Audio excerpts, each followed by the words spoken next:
comprendre même les armes. On savait ce qu'était un 22 long rifle, on savait ce qu'était un Hamas, on savait ce qu'était une mitraillette. On en était arrivé là, quoi.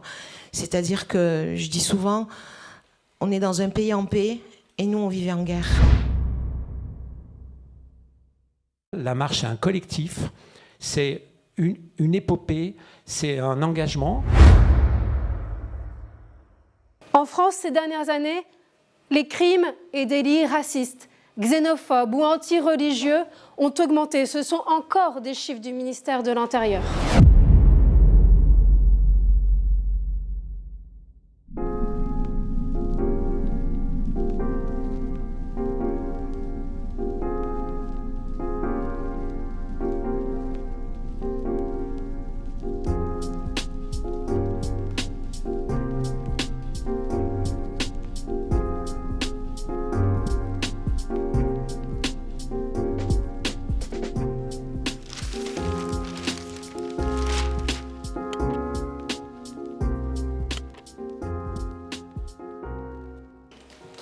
Les paroles de cette chanson sont toujours d'actualité. D'ailleurs, elles ont été reprises récemment par le rappeur Sosomanes dans son morceau Mistral. Elles racontent les ségrégations sociales, ce destin contraint, partagé par des jeunes à Marseille, Paris, Lyon ou ailleurs. Des voix qui veulent être entendues. Une bataille pour devenir visibles. Les enfants du collège Albert Camus ont écrit une autre chanson sur la marche de 1983, qui est un peu un air de cessez-le-feu. Le nom complet de la marche est la marche pour l'égalité et contre le racisme. Mais rapidement, les médias vont la surnommer la marche des beurs, arabes en verlan, au grand âne de certains manifestants. La marche est un appel universel. Malgré ces préjugés, une poignée de jeunes marcheurs vont réussir à rencontrer le président de la République, François Mitterrand. C'est une archive de l'INA que je vous propose de découvrir encore une fois sur Antenne 2. Je vous le disais, une délégation de ces marcheurs a été reçue il y a quelques minutes par François Mitterrand à l'Élysée. Elle est composée de 8 personnes, 4 Français et 4 immigrés, dont le jeune Toumi Djaïdja des Maguettes à Vénissieux, qui est à l'origine effectivement donc de cette marche. Nous allons écouter leur réaction. Eh bien, écoutez, en partant de Marseille, il s'est passé qu'on lance un message de paix, un message pour l'égalité et contre le racisme. On voit qu'aujourd'hui, par le nombre de personnes qui est venu, il a été entendu, et même par le président Mitterrand. Voilà, merci. C'est Toumi Djaïdja que l'on vient d'entendre. En coulisses se trouvait une autre personne qui a vu les tractations pour cette rencontre au sommet de l'État et comment une poignée de jeunes ont bousculé l'agenda politique en 1983. C'est un des porte-paroles de la marche. Il s'appelle Farid Lawa et je vous demande de bien vouloir nous rejoindre sur scène. Oui, c'est vous.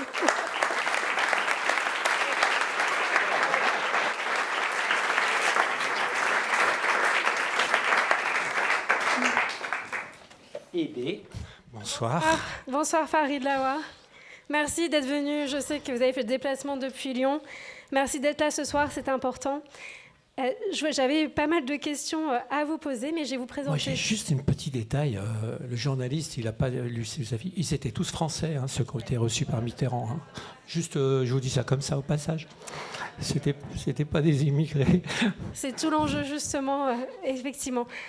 Farid Lawa, vous êtes militant, vous êtes éducateur à Lyon. La marche, vous l'avez rejoint à Valence en 1983. Vous aviez 25 ans. Et vous étiez déjà engagé dans des associations comme la FASTI, la Fédération des associations de solidarité avec les travailleurs immigrés. Vous aussi, votre famille est arrivée d'Algérie dans les années 60. Vous m'avez raconté avoir grandi dans un bidonville. Et adolescent, vous avez été confronté à des policiers très zélés. Vous vous faisiez tapisser. Qu'est-ce que ça veut dire? Qu'est-ce qui se passait à l'époque avec les policiers? Alors, effectivement, moi j'ai grandi dans une petite ville de province au sud de Lyon qui s'appelle Vienne, en Isère et pas en Autriche. J'ai commencé une partie de mon enfance de manière très heureuse dans un bidonville, c'est paradoxal. On avait les bois, on avait une rivière. Ben bon, on n'avait pas les toilettes ni la salle de bain. Mais ça, enfant, le regard des enfants est différent.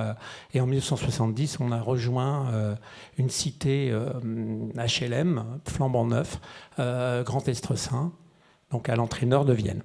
Et effectivement, moi, à partir de ma préadolescence, dès que je suis sorti du nid familial, j'ai commencé à fréquenter le cinéma, enfin le club de foot. Effectivement, régulièrement, on se faisait interpeller par la police et on était contrôlé, contrôle au faciès, bien évidemment. Et il y avait un inspecteur au commissariat de police de Vienne qui avait un petit jeu qui était celui c'était un collectionneur. Il avait une grande boîte à archives et il mettait des photos de tous les enfants et tous les adolescents qui étaient contrôlés par la police. Donc on était collés comme dans les films policiers contre le mur, recto verso sur le côté, hop, petite photo et hop, il nous mettait dans sa boîte. Voilà. Et voilà. Pour des motifs dérisoires. Ah ben aucun motif, simplement d'avoir été. Alors moi je me souviens très bien parce qu'il me connaissait pas. Je faisais pas partie de sa collection. C'était surprenant pour lui. Voilà, normalement, c'est réservé, enfin, les photos, ce qu'on appelle les photos d'identité, elles sont réservées à des personnes qui ont effectué ou été pris en flagrant délit d'un délit.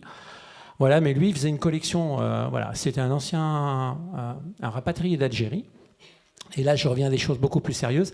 Effectivement, dans les années 60, on a, après l'indépendance de l'Algérie, énormément de personnel de l'administration d'Algérie, des départements français, donc, qui vont être réintégrés dans l'administration française, et donc en particulier dans la police et dans l'administration pénitentiaire. Donc ça a créé effectivement un ressenti, une sorte de xénophobie latente, systémique. Voilà. Farid Lawa, donc rapidement, une fois que vous avez rejoint la marche, vous allez très vite devenir un porte-parole de la marche. Vous préparez les étapes dans l'Est, dans le Nord, jusqu'à Paris. Une délégation est reçue à l'Élysée. Alors vous rencontrez pas le président François Mitterrand, mais vous rencontrez d'autres personnalités politiques. Racontez-nous un petit peu les revendications que vous portiez directement auprès de ces représentants de l'État. Alors à l'époque, moi, disons qu'avant la marche, j'étais déjà très engagé sur le plan du militantisme. Je faisais partie, je fréquentais la CIMAD, je fréquentais aussi Zermatt Banlieue, qui est une association assez emblématique de la région lyonnaise, qui s'était beaucoup mobilisée sur les crimes racistes, les crimes sécuritaires, et je rejoins Anifa. Effectivement, on était des perdreaux de l'année, on n'avait aucune connaissance de comment fonctionnait la justice, il n'y avait pas d'avocats, il n'y avait pas de centres sociaux, il n'y avait pas d'éducateurs. Donc on s'est fait par nous-mêmes. Donc on a enlevé les pierres pour tracer la voie et tracer le chemin. Et surtout, aider et soutenir les familles des enfants tués, assassinés, ou crimes sécuritaires ou crimes policiers. Alors, la marche. Moi, j'y rentre de manière... je vais faire un reportage photo et un petit son, parce qu'à l'époque, il n'y a pas de téléphone portable, il n'y a que des cartes téléphoniques et des téléx. Et je vais préparer l'étape Je rejoins la marche à Valence, parce qu'entre Valence et Lyon, il y a Vienne. Donc moi, j'organise avec mon association qui s'appelle l'ACGIM, une association de jeunes des quartiers populaires, et qui va essayer de se mobiliser sur plein de problématiques culturelles, sociales, inscription sur les listes électorales surtout. Voilà, c'était notre... on a fait beaucoup de travail là-dessus. Et qu'est-ce que vous avez réussi à obtenir à la fin de cette marche ? Alors, très rapidement, moi je reviens à la marche, j'accompagne la marche et de manière complètement... je ne savais pas que j'allais continuer et être un des éléments de ce qu'on a appelé les marcheurs permanents. Et c'est à Chambéry que le groupe des marcheurs permanents me demande de rester. Ils ont besoin de quelqu'un pour préparer les étapes et être un coordinateur, un porte-parole. Mais c'est surtout aussi préparer l'arrivée sur Paris avec le fameux collectif jeune. Voilà. En passage, je salue dans la salle Marie-Laure, qui est aussi une marcheuse. Voilà. Moi, je travaille en lien avec l'ensemble du groupe des marcheurs permanents. Et il y a beaucoup de revendications. Le tissu associatif est très important à l'époque. Il y a la FASTI, la JOC, il y a tout ce qu'on appelle le réseau des chrétiens de gauche. Et il y a beaucoup de revendications qui vont être la carte de séjour pour tous, le droit de vote. Mais une des premières revendications qu'ont porté les jeunes, on va dire, à l'origine de la marche, c'est Halte au tir. C'est une requalification des crimes racistes et des crimes sécuritaires. Au pénal, Voilà, simplement que nous, on ne sait pas trop y faire. On n'a jamais rencontré le ministre de la Justice. À l'époque, on a rencontré le ministre de la Culture, on a rencontré le ministre du Travail. Et ça, c'est une des rencontres que j'ai, moi, auxquelles j'ai participé. C'était quelqu'un de très, très important. C'était Pierre Bérégovoy, qui était ministre du Travail, ministre d'État.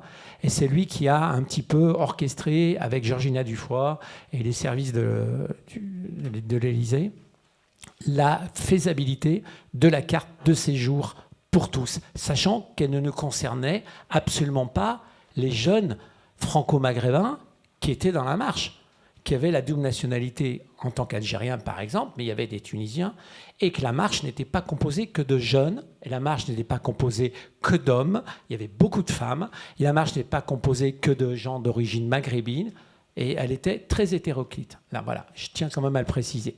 Voilà. Pendant la marche, il y a eu un point de bascule. L'affaire Habib Grimzi, un étudiant algérien défenestré du train Bordeaux-Vintimille par 3 candidats à la Légion étrangère. C'était le 14 novembre 1983, en plein pendant la marche, et ça a failli tout faire capoter. Racontez-nous comment vous apprenez ce drame et qu'est-ce que ça implique pour la marche? Alors, je crois que... bon, il y a 40 ans, hein, mais effectivement, la marche a subi un électrochoc. Certains d'entre nous voulaient basculer de l'autre côté de la force, puisqu'on parlait du Mordor tout à l'heure. Certains ont voulu rentrer à Vénissieux, rentrer dans leur quartier. Donc il y a eu une nuit blanche au sens qu'il a fallu resserrer les rangs, il a fallu comprendre, essayer de retrouver les mots sur les mots, MAUX. Et sachant que c'était indescriptible, parce que quand vous avez un procureur de la République qui, au journal de Antenne 2, à l'époque, on dit « J'ai honte des Français », moi, je n'ai jamais revu de ma vie. De toute ma vie, je n'ai jamais entendu un procureur de la République dire ça, à l'antenne, à la télévision. Et pourtant, des crimes, oh Dieu, on en a vécu, et c'était incroyable. Donc, effectivement, la marche doit son succès au prix du sang, parce que la mort d'Habib Grimzi, qui était un touriste algérien qui venait voir sa correspondante à Bordeaux et qui repartait en Algérie, est innommable. Ça a donné l'objet d'un film quand même, à Train d'enfer de Roger Hanin, mais ça a marqué et ça a décloisonné l'empathie et la visibilité de la marche. Sachant que la marche a fait un parcours très homéopathique avec des petits entrefilets dans des images d'archives de France 3, des petits journaux. Les journaux disaient toujours des petits mots. Bon, c'était toujours péjoratif, hein. Mais il y a eu comme ça tout un cheminement. Et arrivé à Strasbourg, ça a été l'explosion. On a vu débouler Monseigneur Lustiger, on a vu débouler Edmond Maire, on a vu débouler... comment il s'appelle, le ministre de la Culture des personnalités politiques, voilà. Après l'affaire Habib Grimzi. Voilà. Donc c'est comme quand vous jetez un caillou dans une mare, vous avez le caillou tombe, c'est Habib Grimzi, et vous avez des cercles comme ça qui s'ouvrent, et l'État s'est ouvert, les portes se sont ouvertes, sachant que la marche, c'est pas une légende, ça s'est pas fait sur un lit d'hôpital, la marche, c'est un collectif, c'est une épopée, c'est un engagement d'un groupe. Et la marche s'est préparée bien en amont avant l'accident, en tout cas la balle qu'a reçue Toumi Jaja.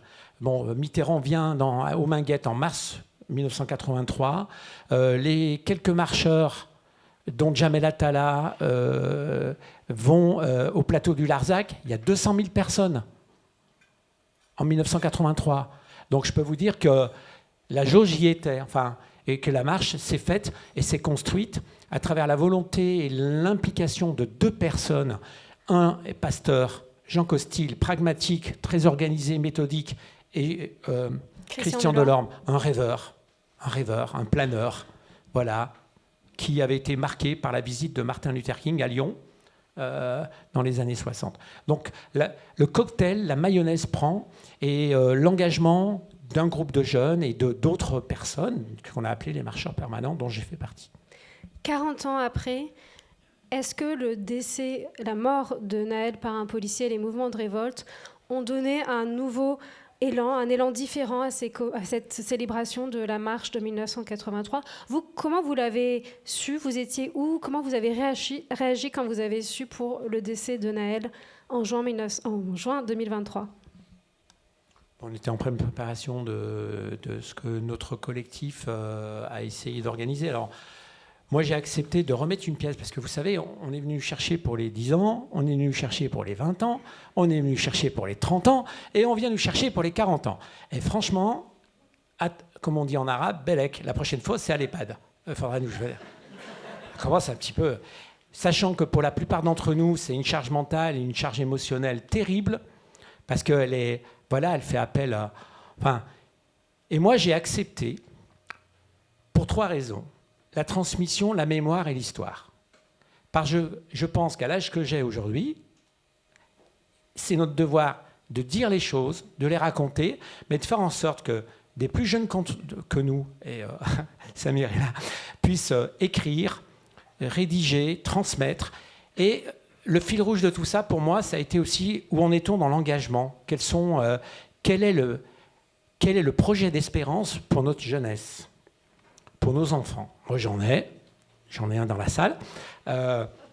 Donc, franchement, qu'est-ce qu'on va laisser et qu'est-ce qu'on peut laisser? Sachant que nous, la marche, on n'est pas des... Il n'y a pas d'héritage. De toute façon, il n'y a rien. On n'a rien laissé. Il n'y a pas de château, il n'y a pas de... On a simplement enlevé les pierres, on a fait les choses au moment où il fallait les faire. Et je crois que les générations d'aujourd'hui doivent faire les choses au moment où il faut les faire. C'est l'engagement. Alors, moi, j'ai toujours milité pour des droits politiques. Moi, je dis, c'est une catastrophe quand tu vois les résultats et la manière dont les jeunes s'emparent d'un outil démocratique pour lequel des gens sont morts, c'est-à-dire le droit de vote. Dans des pays, il n'y a pas le droit de vote. Il y a des gens qui meurent pour le droit syndical, le droit d'expression, le droit de vote. Voilà. Et je pense que la mort de Naël, et moi j'ai surtout été frappé, enfin, la mort de Naël, mais surtout le jeune Mohamed, qui s'est fait découper. Et je pense que là aussi, il y a un vrai sujet sur la question du maintien de l'ordre en France, la manière dont l'armée, j'ai lapsus, dont la police utilise son droit au maintien de l'ordre, décrié par des organisations mondiales, même au niveau de l'Europe. Les Allemands, les Anglais, les Italiens, les Espagnols ont arrêté de faire ça. Aujourd'hui, il y a un vrai sujet. Alors quand je vois les gilets jaunes, quand je vois comment on a fait pour les retraites, il y a un vrai sujet, mais il y a un sujet de démocratie, de liberté. Voilà. Et les gens oublient... Voilà, je ne veux pas rentrer dans les détails, mais je crois qu'il faut que les gens ils se renseignent un peu plus et qu'ils regardent un peu ce qui nous arrive. Justement, on va en parler dans le débat et on va y venir sur ces questions-là. Merci beaucoup, Farid Awa.